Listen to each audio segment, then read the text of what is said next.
നമ്മളിന്ന് രാവിലെ മുതൽ യാത്രയിലാണ്. സൗജന്യ യാത്ര, പ്രിയദർശിനി സൗജന്യ യാത്രയിലാണ്. ആ യാത്രയുടെ ഔപചാരികമായ ഉദ്ഘാടനം തിരുവനന്തപുരത്ത് അല്പം മുൻപ് മുഖ്യമന്ത്രി നിർവഹിച്ചു. ഗതാഗത മന്ത്രി സംസാരിച്ചു. വിവിധ എതിർപ്പുകൾ, പ്രതിഷേധങ്ങൾ, ബഹിഷ്കരണങ്ങൾ ഇതൊക്കെ ഉണ്ടെങ്കിലും അതിനിടയിൽ പ്രിയദർശിനി സൗജന്യ യാത്ര ആരംഭിച്ചിരിക്കുകയാണ്. ചരിത്രപരമായി ഏറെ പ്രാധാന്യമുള്ള ഒരു വേദിയിൽ നിന്നുകൊണ്ടാണ് ഇതിന്റെ ഉദ്ഘാടനം നിർവഹിക്കുന്നത് എന്നുകൂടി മുഖ്യമന്ത്രി പറയുകയുണ്ടായി. ആ ചരിത്രത്തിൽ ഒന്നുകൂടി എഴുതി ചേർക്കാൻ നമുക്ക് ഇപ്പോൾ ആയിരിക്കുന്നു. പ്രിയദർശിനി സൗജന്യ യാത്ര സ്ത്രീകൾക്ക് ഓർഡിനറി ബസ്സുകളിൽ ലഭ്യമാകുന്നു. ഇന്നേ ദിവസം തിരുവനന്തപുരത്തു നിന്നുള്ള തത്സമയ ദൃശ്യമാണ്. ബസ്സിൽ മുഖ്യമന്ത്രിയും ഗതാഗത മന്ത്രിയും അടക്കമുള്ളവർ യാത്ര ചെയ്യുകയാണ്. സ്ത്രീകൾക്കുള്ള സൗജന്യ യാത്രയിൽ സെക്രട്ടേറിയറ്റ് വഴി പോകുന്ന ബസ്സിലാണ്. 3 സർവീസുകളാണ് ഇപ്പോൾ നിലവിൽ പുറപ്പെട്ടിട്ടുള്ളത് എന്ന് നമ്മൾ കണ്ടു. ഒന്ന് പേരൂർക്കടയിലേക്കും മറ്റൊന്ന് സെക്രട്ടേറിയറ്റിലേക്കും മറ്റും പോകുന്ന ബസ്സുകളാണ്. അങ്ങനെ 3 ബസ്സുകളാണ് പുറപ്പെട്ടത്. എല്ലാവരും അതാത് സ്ഥലങ്ങളിൽ നിന്നും ബസ്സിൽ കയറി ടിക്കറ്റ് എടുക്കണം. പക്ഷേ പണം നൽകേണ്ടതില്ല. ടിക്കറ്റ് നൽകും. അതിൽ 0 എന്നായിരിക്കും രേഖപ്പെടുത്തിയിരിക്കുക തുകയുടെ സ്ഥാനത്ത്. അതായിരിക്കും ആ പ്രത്യേകത.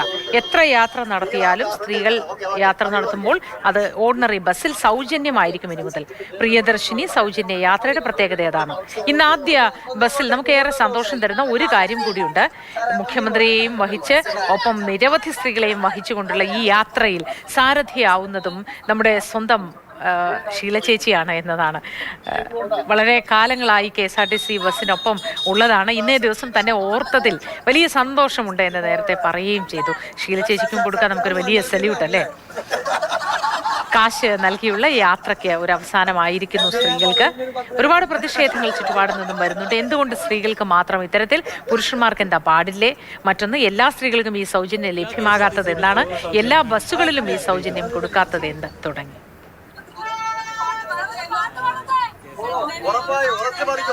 നമ്മുടെ പ്രതിനിധി ഇന്ദുലേഖ ഒരു ബസ്സിലുണ്ട്. തിരുവനന്തപുരം ആയുർവേദ കോളേജിന് സമീപത്താണ് ആ ബസ് എന്നാണ് മനസ്സിലാക്കുന്നത്. ഇന്ദുലേഖ, എന്താണ് യാത്രയുടെ വിശേഷങ്ങൾ? എവിടെയാണ് ഉള്ളത് ഈ ബസ്? എവിടെ നിന്ന് എങ്ങോട്ടേക്കുള്ളതാണ്?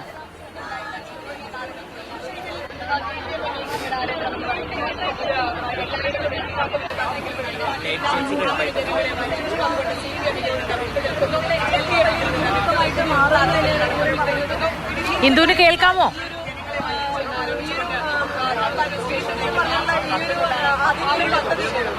ഞാനിപ്പോൾ മുഖ്യമന്ത്രി സഞ്ചരിക്കുന്ന ബസ്സിന് പിന്നിൽ, തൊട്ട് പിന്നിലായിട്ട് നമുക്ക് മീഡിയയ്ക്ക് വേണ്ടി മാത്രമായിട്ട് ഇന്നൊരു ബസ് അറേഞ്ച് ചെയ്തിട്ടുണ്ടായിരുന്നു. പ്രിയദർശിനിയുടെ KSRTC ബസ്. ആ ബസ്സിലൂടെയാണ് ഇപ്പോൾ നമ്മൾ സഞ്ചരിച്ചുകൊണ്ടിരിക്കുന്നത്. ആയുർവേദ കോളേജ് അടുക്കാറായി. കേൾക്കുന്നില്ലേ മോത്തി? കേൾക്കാം, പറയൂ.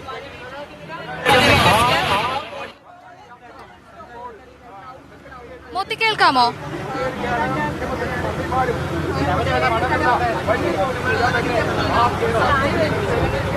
മോത്തി കേൾക്കാമോ?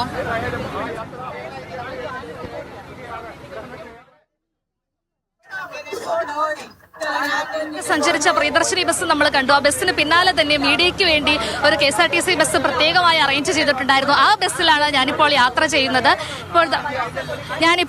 ചെയ്യുന്നത്. അതാ എന്റെ കൂടെ ഇപ്പോൾ ഈ ബസ്സിന്റെ കണ്ടക്ടർ ഉണ്ട്. ആള് ഏറെ സന്തോഷത്തോടു കൂടിയാണ് ഇന്നിപ്പോ ഈ ബസ്സിൽ ഇങ്ങനെ നിൽക്കുന്നതെന്നറിയാം. സർക്കാർ ഒരു പുതിയ സംരംഭം തുടങ്ങിയിരിക്കുകയാണ്, ഒരു പദ്ധതി തുടങ്ങിയിരിക്കുകയാണ്. എന്താണ് പറയാനുള്ളത്? സർക്കാർ തുടങ്ങിയ ഈ വിപ്ലവകരമായ ഒരു പദ്ധതി ജനങ്ങൾക്ക് നല്ലൊരു സംരംഭമാണ്. പിന്നെ ഈ KSRTCയുടെ തന്നെ ചരിത്രത്തിലെ ഒരു നല്ല നിമിഷമാണ് ഇത്. അതിലെനിക്കും പങ്കുചേരാൻ കഴിഞ്ഞു. അതെനിക്ക് വല്ല സന്തോഷമുണ്ട്.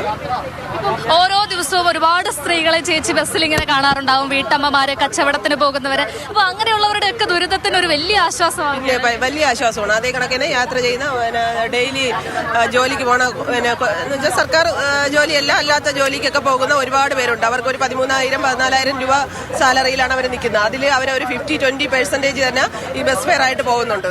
അതൊക്കെ അവർക്ക് നല്ലൊരു ലാഭമാണ്. അത് കുടുംബത്തിനും അവരുടെ കുടുംബത്തിനും അതൊരു നല്ല ലാഭമായിട്ടാണ് എനിക്ക് തോന്നുന്നത്. ആശങ്ക നിറഞ്ഞ ഒരുപാട് സ്ത്രീമുഖങ്ങളെ എന്തും കാണുന്നതാണ്.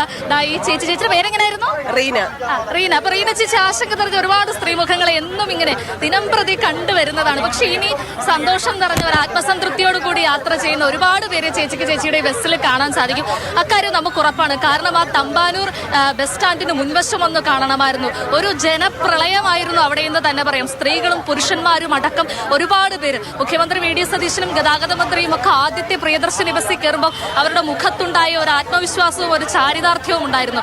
നൽകിയ വാക്ക് പാലിച്ചതിന്റെ അല്ലെങ്കിൽ അതിന്റെ ആ ഒരു പ്രൗഢിയിൽ അതിന്റെ ആ ഒരു അഭിമാനത്തോടു കൂടിയാണ് അവർ ആ ബസ്സിലേക്ക് ആദ്യത്തെ കാലെടുത്ത് വെച്ച് കയറിയതെന്ന് തന്നെ പറയാം. മധുരം വിളമ്പയും ആർപ്പ് വിളിച്ചും വകുപ്പാണ് നമ്മുടെ KSRTC എന്നറിയാം. ഇന്ന് ആദ്യമായി ഇത്തരത്തിലൊരു സൗജന്യ യാത്ര നടക്കുകയാണ്. നമുക്ക് ആ ദൃശ്യങ്ങളിലേക്ക് ഒരിക്കൽ കൂടി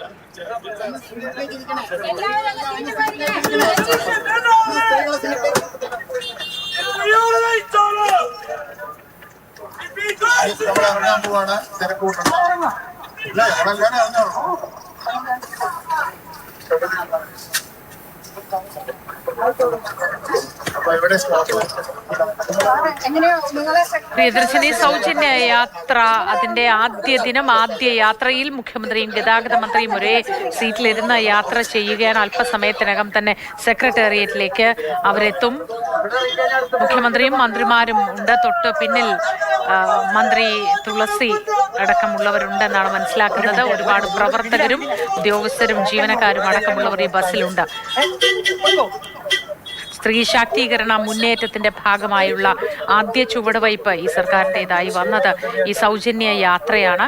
ഓർഡിനറി ബസ്സുകളിൽ സ്ത്രീകൾക്ക് സൗജന്യ യാത്രയാണ് സർക്കാർ വാഗ്ദാനം ചെയ്തത്. അതനുസരിച്ച് ആ പദ്ധതിയുടെ നടത്തിപ്പ് എങ്ങനെ എന്നതിലും വ്യക്തത വരുത്തിയിരുന്നു. തുടർന്ന് ഇന്ന് ആദ്യ യാത്ര ഇത് പദ്ധതിക്ക് തുടക്കമായിരിക്കുന്നു. പ്രിയദർശിനി സൗജന്യ യാത്ര.